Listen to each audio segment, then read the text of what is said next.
Every morning, thousands of groggy commuters get to downtown Chicago and get their morning fix, a cup of aromatic coffee. Jim Loris, one of the partners at Caffe RoM at 71 South Wacker Drive, is eager to meet this demand. Coffee to me is a very personal thing, not only for myself, but for our guests also. Everyone has a very personal attraction to coffee. That's why some people will say, oh, I like this place so much more than that place. The key difference being that all of our drinks are made to order.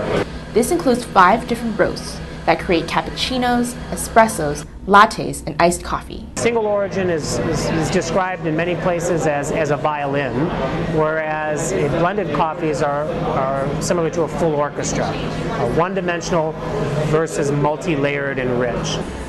While customers like blended coffee over single species coffee because the taste can be better controlled, there's an added economic benefit.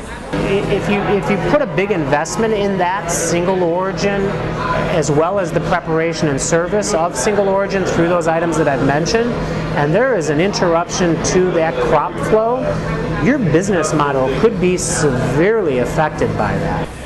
Because Loris uses a blend, he doesn't need to worry so much about commodity prices or weather issues. At Caffe RoM, we've been in business for 5 years and we've never raised our coffee prices. So as a business owner, eventually we will have to do so. The thing that concerns me the most is when petroleum prices go up, because our local vendors will apply fuel surcharges, and eventually that trickles either down or up to the coffee wholesalers.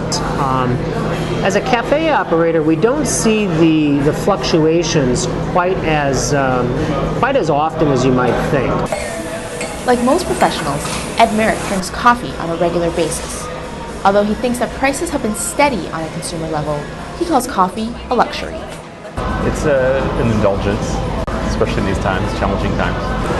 You know, I'll probably have at least a cup a day, and I will frequently drink just straight brewed coffee in the morning, but a lot of times if I'm drinking coffee in the afternoon, I'll have an Americano. According to the International Coffee Organization, wholesale prices for coffee haven't fluctuated as greatly as other commodities, although this may change in the near future because of a rising demand and a lack of supply. I joke in our training class, I always say, if people knew what went into getting coffee into a bag, you'd pay $80 a pound for it. It is such a labor-intensive process that I don't think the average consumer really appreciates how much work goes into it. Catherine Nye, Medill News Service.